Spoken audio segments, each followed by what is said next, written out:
오늘 본문 말씀을 통해서 믿음의 부요라는 제목으로 하나님의 말씀 증거하겠습니다. 오늘 이사야 23장 내용을 읽었지만 도대체 무슨 내용인고 쉽게 감이 잡히지 않을 수가 있을 수 있습니다.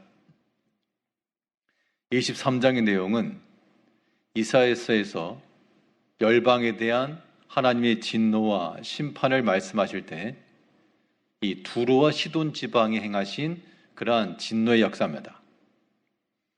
두로와 시돈이라고 하면 그 당시 페니키아 지역인데 지중해 동북부 지역을 위치한 그런 곳으로 무역이 번성하였고 그래서 은금이 넘치던 그런 때였습니다. 그런 재물들이 많이 돌기 때문에 그런 무역상들을 통해서 그 주변 사람들이 부가 넘쳐나고 그래서 가진 것이 많고 그러한 곳을 살아가던 더 이상 하나님을 기억함도 없고 영적인 것을 추구하지도 아니하던 그들을 향한 경고의 메시지였다는 겁니다.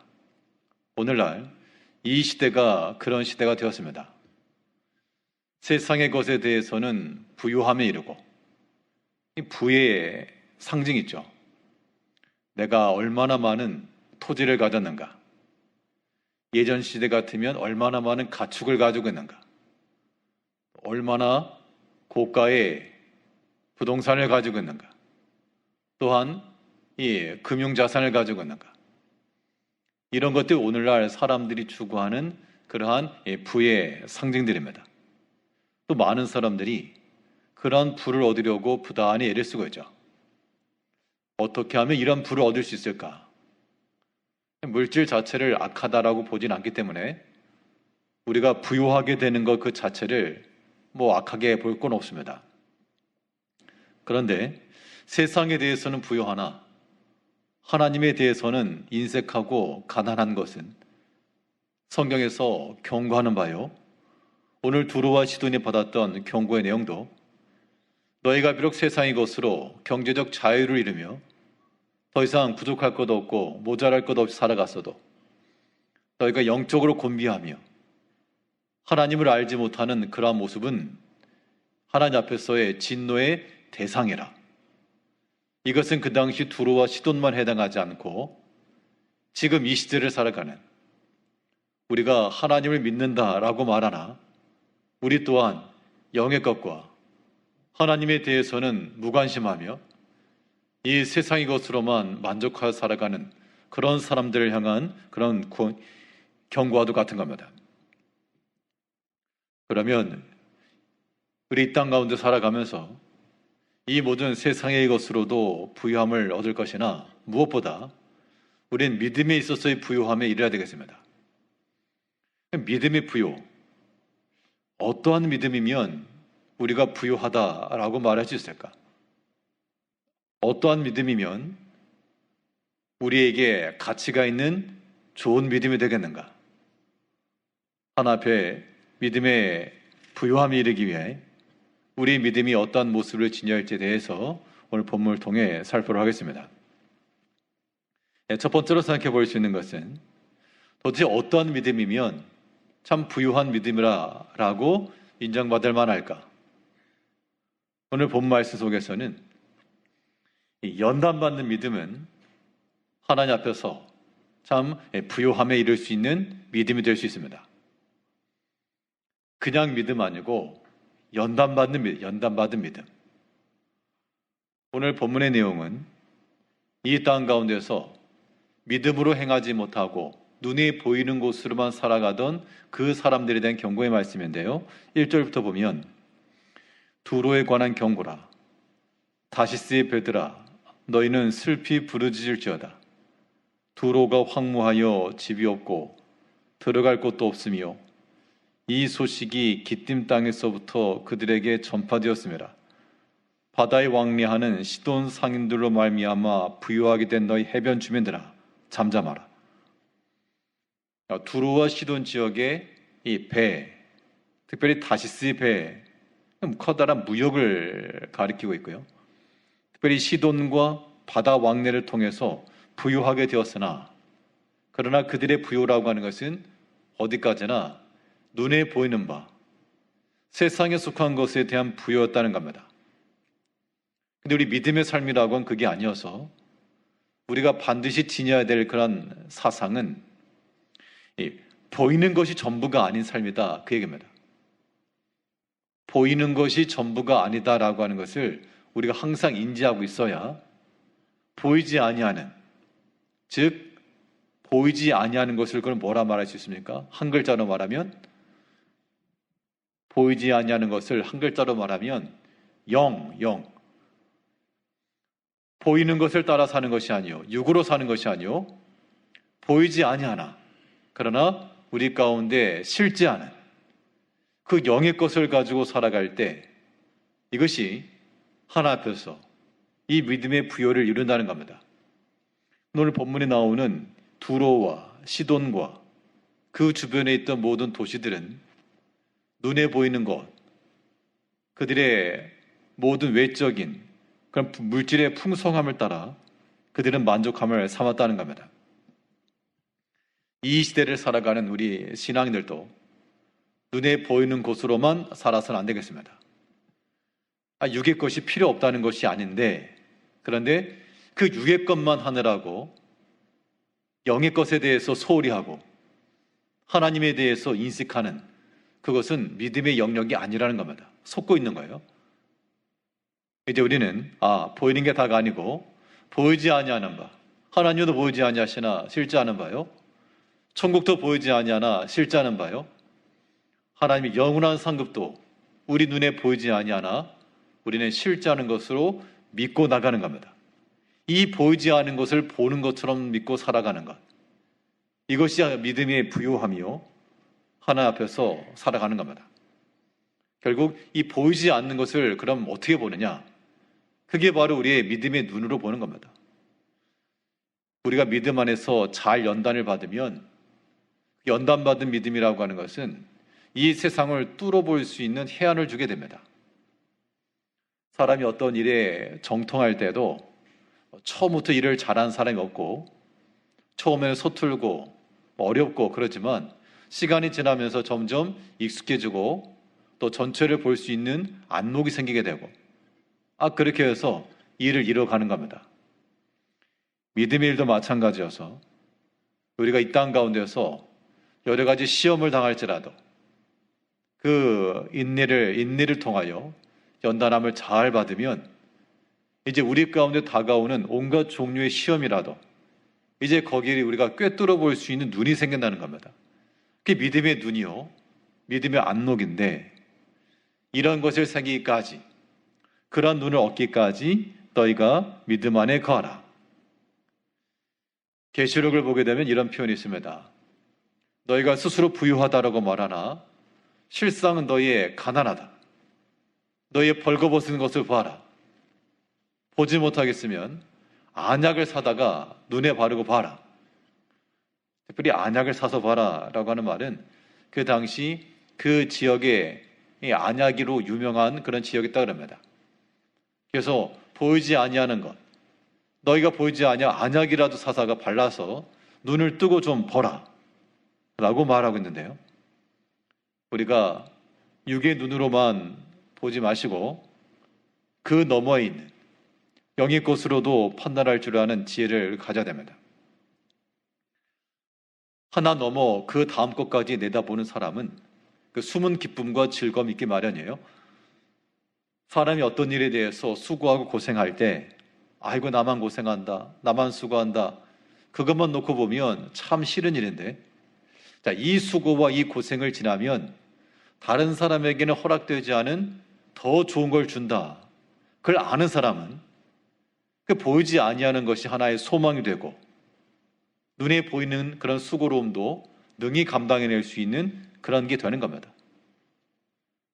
이 땅에 살아가면서 믿음으로 살아간다라고 하는 것이 때로는 참 쉽기도 하지만 또 때로는 굉장히 어려운 일이기도 합니다. 어려울 때는 왜 어려운가? 육의 눈으로만 보기 때문에 그런 거예요. 보이는 것만 따라가기 때문에 어렵고, 보이지 아니하는 것까지 따라가는 사람들은 수월하게 갈 수 있는 겁니다. 길이 없다.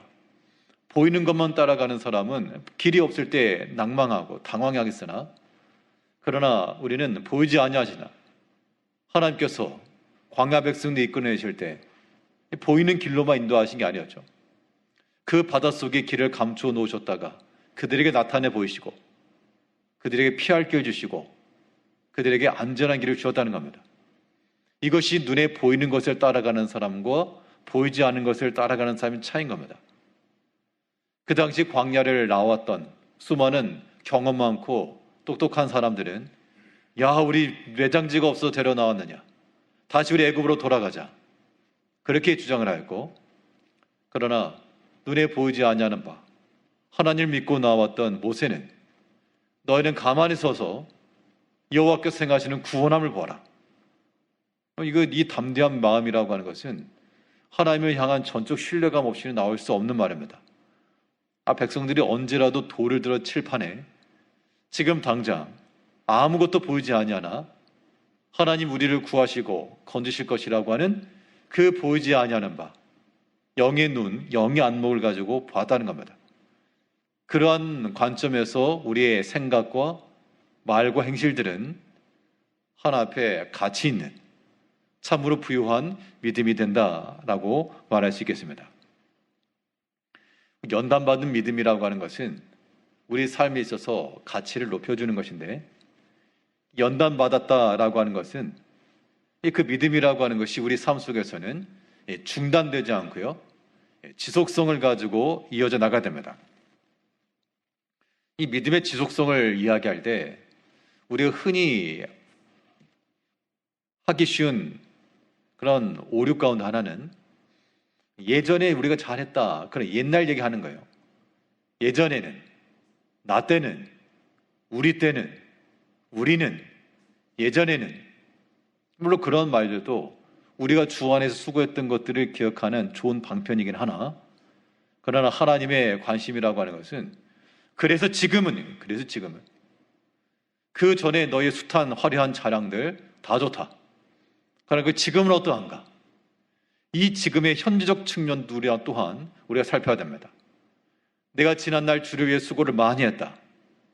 그래, 지금은 어떠한가? 지금은 쉽니다. 그것은 믿음의 부유함이 될 수 없다는 겁니다. 사람이 육신의 삶을 살아가면서도 젊었을 때 혹은 시간이 있고 여력이 됐을 때 여러 가지 것들을 잘 준비해 놓은 사람들은 그 노후에 가서도 좀 넉넉하고 여유 있는 삶을 살아가는 것이 가능하죠. 물론 육의 것은 그러한다 치지만 영의 것도 마찬가지여서, 우리 예전에 젊었을 때 예전에 열심히 했다, 그것은 예전의 일인 것이고, 그러면 지금은 어떠한가?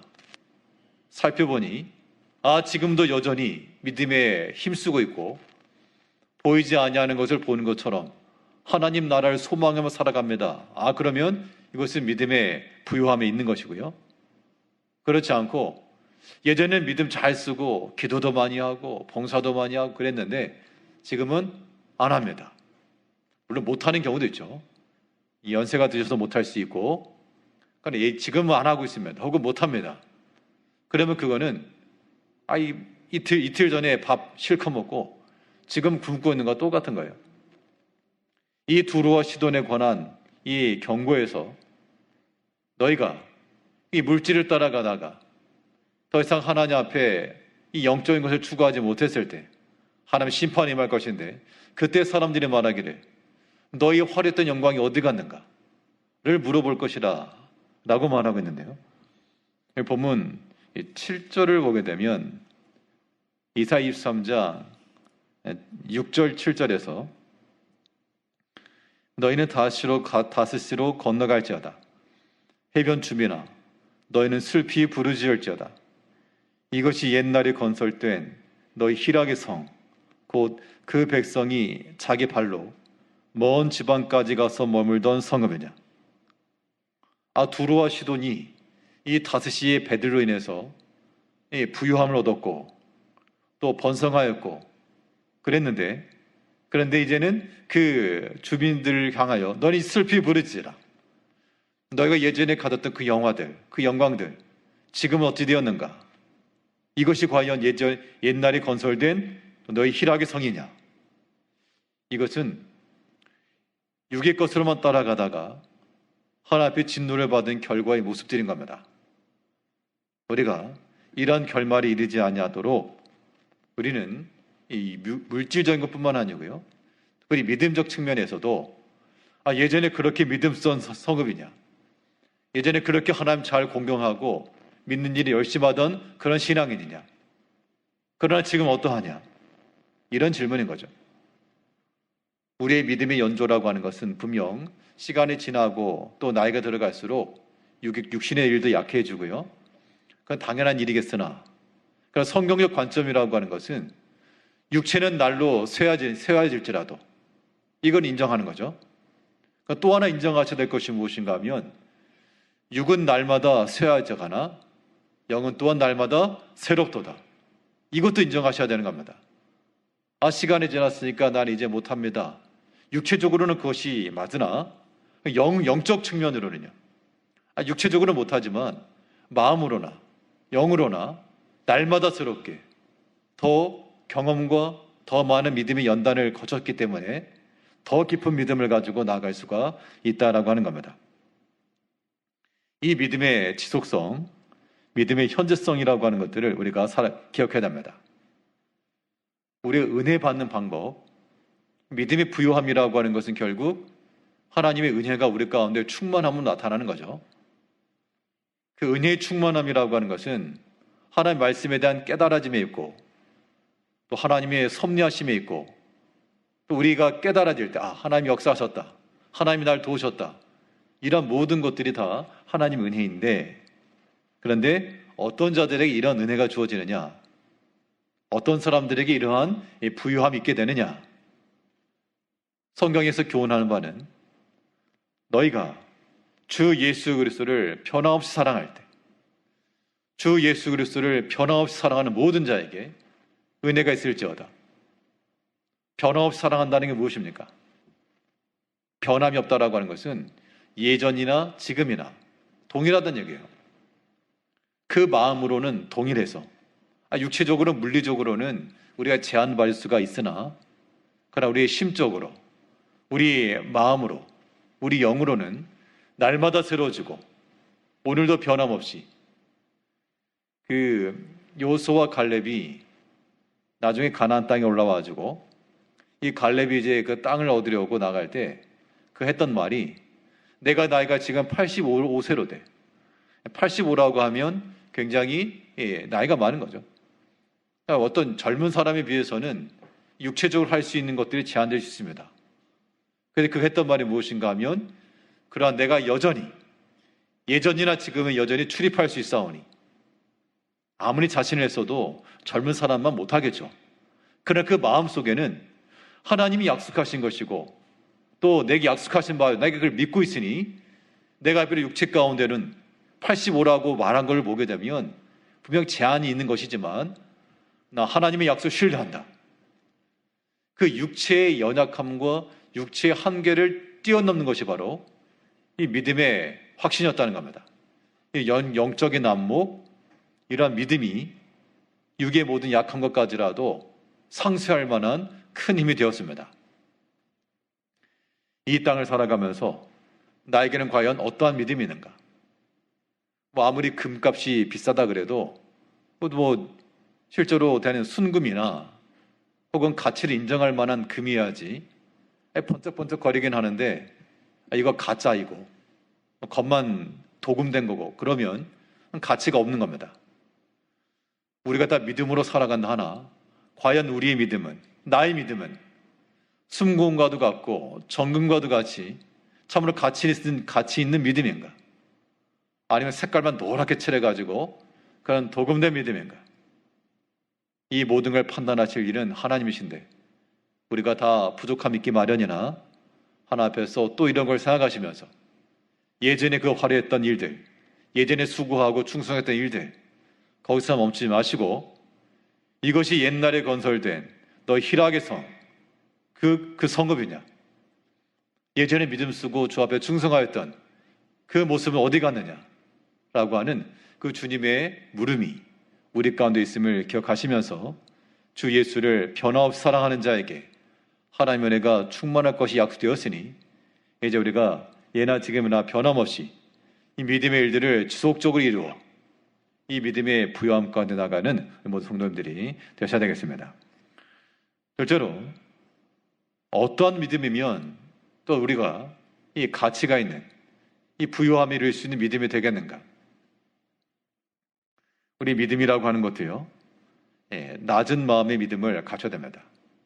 믿음을 어디다 두었냐에 따라서 상태가 달라지는 거예요.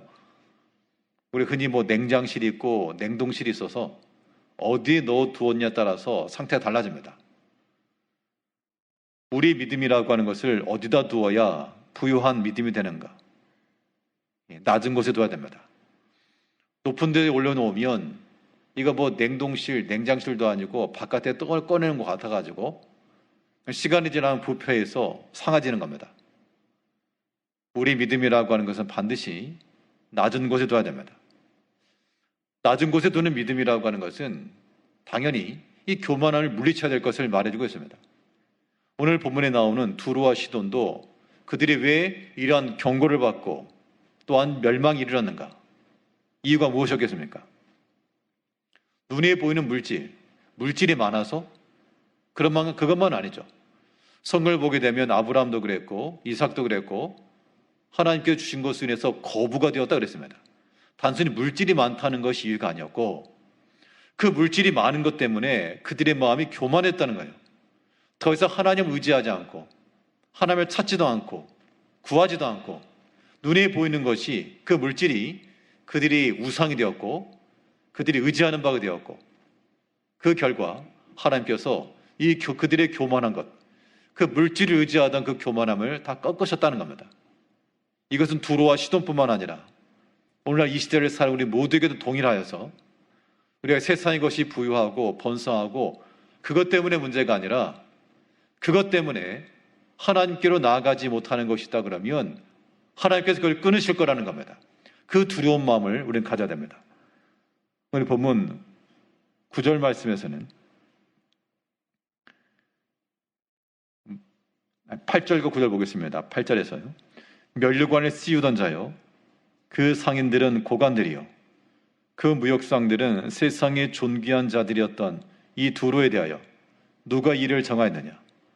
만군의 여호와께서 그것을 정하신 것이라. 모든 누리던 영화를 욕되게 하시며 세상의 모든 교만하던 자가 멸시를 받게 하려 하심이라. 예전에 부유했던 그 다시스의 배들로 인하여서 부유했던 두로와 시돈과 그 모든 해변 거민들, 그들이 이렇게 쇠퇴되었던 것이 도대체 무엇 때문인가? 누가 이렇게 하였는가? 그 답에 대해서 구절에 있는 것처럼 만군의 여호와께서 그것을 정하신 것이라. 하나님이 그렇게 하셨다는 겁니다. 왜 그러셨는가? 이유를 보니까 모든 교만하던 자가 멸시를 받게 하려 하심이라. 그 두루와 시돈이라고 하는 곳이 그 백성들이 그들의 무역과 번성과 물질의 풍성함을 따라서 교만하고 하나님을 알지 못하던 그 모든 것들, 하나님께서 그들을 낮추시고 그들을 진노하셨다. 이 일을 행하신 자가 하나님이시라 라고 말하고 있는 겁니다. 누구라도요, 이 교만한 자가 되게 되면 하나님의 대적이 되는 겁니다. 물질이 풍성해서 하다못해 이 두로와 시돈처럼 물질이 풍성해서 그래서 교만하게 되었다 그러면 그나마 좀 봐줄 만한데, 왜냐하면 교만할 만했으니까. 그런데 문제가 뭐냐면 교만할 게 없는데 교만한 게 문제인 거예요. 교만이라고는 자체가 문제긴 하지만 찾아봐도 교만할 건더기가 없는데 도대체 무엇을 가지고 높아진 마음을 가지고 있는가? 이 교만이라고 하는 것은 어떠한 사람이 교만한가? 결국 하나님을 알지 못하고요, 하나님을 잊어버리고 그런 사람들이 바로 교만한 거예요. 성경을 보게 되면 너희가 이미 배불렀고, 배불렀다는 얘기는 더 이상 더 이상 구하지 않는다는 겁니다. 하나님을 구하지 않고 이미 배불렀기 때문에 하나님을 구하지 않고 하나님을 잊어버린 자들, 그들은 마음이 교만한 자들이라. 그 교만한 자들이 나를 잊었다라고 말하고 있습니다. 우리가 살아가면서 하나님을 잊고 산다라고 하는 것은, 그것을 두 글자로 말하면요, 그 교만이라고요. 하나님을 잊고 사는 것, 하나님을 생각지 않고 살아가는 것, 그것이 우리 삶 가운데 교만이라는 겁니다. 너무 과하지 않습니까? 과한 게 아니고 성경에서 그걸 말하고 있는 거예요. 그들이 배가 부려서 그들의 마음이 교만하여 이로 말미암아 나를 잊었느니라. 그 마음이 교만해서 하나님 잊었다는 겁니다. 거꾸로 생각해 보면 하나님 잊고 산다라고 하는 것은 이미 마음이 교만한 상태에 있다, 그 뜻이죠.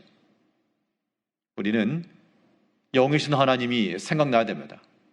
우리 가운데 말씀으로 임하시는 그 하나님이 생각나야 돼요. 즉 하나님을 기억하고 하나님을 생각한다라고 하는 것은 그의 말씀을 기억하고 그의 말씀을 우리 마음 가운데 두는 채로 살아가는 겁니다. 그게 교만의 반대인 겸손의 자세인 거죠. 우리가 참으로 믿음의 부유함을 이루기 위해서는 믿음을 어디다 두어야 되느냐? 낮은 자리에, 낮은 마음에. 이건 교만을 물리치는 것인가 동시에 겸손을 배우며 있는 겁니다. 하나님께서는 이렇게 자기 자신을 낮추고 세상 물질과 번성함과 풍성함으로 만족하지 않고 하나님을 잊지 않고 하나님을 경외하며 살아가는 자들에게 하나님께서는 특별히 뒤로부터 주시는, 뒤로 준다라고 하는 것이 무슨 검은 돈 그런 건 아니고 전혀 생각지 않았던 방식으로 하나님께서 은혜를 베푸시고 채워친다라고 약속을 하고 있습니다. 오늘 보면 18절 말씀을 보게 되면 그 무역한 것과 이익을 거룩히 여호와께 돌리고 간직하거나 쌓아두지 아니하리니 그 무역한 것이 여호와 앞에 사는 자가 배불리 먹을 양식 잘 입을 옷감이 되리라. 이제 두루와 시돈이 다시금 회복이 될 건데, 근데 그들이 다시금 회복되어서도 여전히 이 땅의 것을 따라가고 하나님 앞에 여호와께 돌리지 않고 간직하지 않고 쌓아두지 않을 것이라. 그들은 그걸 어떻게 하느냐? 하나님께서 고스란히 그것을 여호와 앞에 사는 자가 먹을 양식이요 또한 그들이 입을 옷감으로 준다 그랬습니다. 하나님께서 불의하신 하나님이신가? 그게 아니라 하나님께 참으로 모든 것 주인 되신 하나님께서 한 달란트 있는 그 불충한 것을 빼앗아 10달란트 가진 자에게 준 것처럼 참으로 하나님을 경외하며 섬기며 나가는 여호와 앞에서 사는 자들에게 먹을 양식과 입을 옷감을 준다라고 약속을 했으니, 내가 재주가 없어서 다른 일을 할 수 없다. 뭘 해서 먹을까? 뭘 해서 마실까? 그 재주가 없으면 여호와 앞에 살아가는 것으로도 이런 약속하셨는가?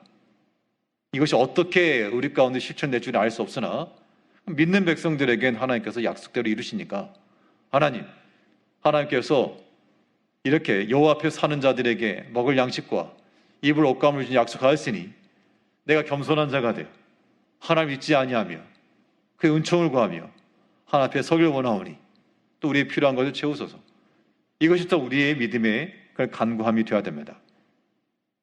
믿음의 부유함에 이른다라고 하는 것, 우리가 이 믿음이라고 하는 우리가 지금 가지고 있는 모든 믿음도요, 저기 높아진 마음에 두게 되면 다 상해지고 썩어지고 벌레 먹기 마련입니다.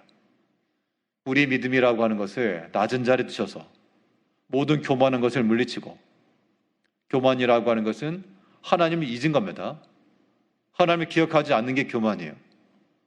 반대로 우리가 하나님을 생각하고 하나님을 기억하는 것은 겸손함이 이른 거기 때문에 하나님께서 그러한 겸손한 자들에게 은혜를 주신다. 하나님의 그 풍성함과 부유함을 얻게 하신다.